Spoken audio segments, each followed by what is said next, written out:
সরকার তো ভোটের ব্যাপারে নিরপেক্ষ নাই, অন্তত গণভোটের ব্যাপারে একদমই নিরপেক্ষ নাই। তারা হ্যাঁ পক্ষ নিয়েছেন। ব্যাপারটা এরকম দাঁড়িয়েছে যে হ্যাঁ দিলে পরে সরকারের পক্ষে, আর না দিলে পরে সরকারের বিপক্ষে। কিন্তু সরকার এটাকে বলতে শুরু করেছেন যে হ্যাঁ দিলে পরে আপনি সংস্কার চাইছেন, আর না দিলে আপনি সংস্কার চাইছেন না। এমনও অনেক প্রার্থী আছে যারা বলছেন যে না ভোট দিলে দেশ থেকে বের করে দেওয়া হবে। এগুলো তারা কিভাবে বলেন না তারা জানেন। দেশের মালিক কি তারা নাকি? যারা না ভোট দেবেন তারাও দেশের নাগরিক, যারা হ্যাঁ ভোট দেবেন তারাও দেশের নাগরিক। এবং না দেওয়ার অধিকার দেওয়া হয়েছে মানে নাতে ভোট দেওয়া যাবে? না দেওয়া যদি অপরাধী হয়, গর্হিতই হয় না ভোট দেওয়া, তাহলে না ভোট রেখেছে কেন?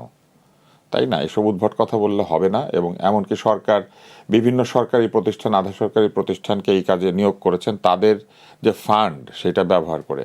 আমি আপনাকে একটা সাধারণ কথা বলি, যেমন ধরেন বিদ্যুৎ যারা বিক্রি করে আমাদের কাছে, এই যে ডেস্কো নেস্কো কিংবা পল্লী বিদ্যুৎ বোর্ড, এরা আমাদের কাছে বিদ্যুৎ বিক্রি করে কিছু টাকা পয়সা প্রফিটও করে। এরা সেটা জমা রাখে, সেই টাকার থেকে তারা এখন ভোটের প্রচারণা চালাচ্ছে। তাদের কি সেই ম্যান্ডেট আছে এই টাকা দিয়ে ভোটের প্রচারণা করার? আমি টাকা দিয়েছি বেশি আমার বিদ্যুৎ সরবরাহকে নিরবচ্ছিন্ন রাখার জন্য, আরও উন্নত করার জন্য, আমার বিদ্যুৎ সরবরাহকে নিরাপদ করার জন্য। সেগুলি বাদ দিয়ে এই ভোটের পিছনে টাকা কেন খরচ হবে? এটা কিভাবে তারা পাবলিক ফান্ড খরচ করছেন, কোন ম্যান্ডেটে, কোন অনুমতি নিয়ে? শুধু তাই না, তারা অদ্ভুত সব কথাবার্তা বলছেন। তারা বলছেন একটা ভোট দিলে নাকি দরজা খুলে যাবে। তো কেন? ভোট তো দুইটাই দরজা, নাকি একটা দরজা আর একটা জানালা, তাই না? নাকি একটা দরজা আর একটা গর্ত, কোনটা?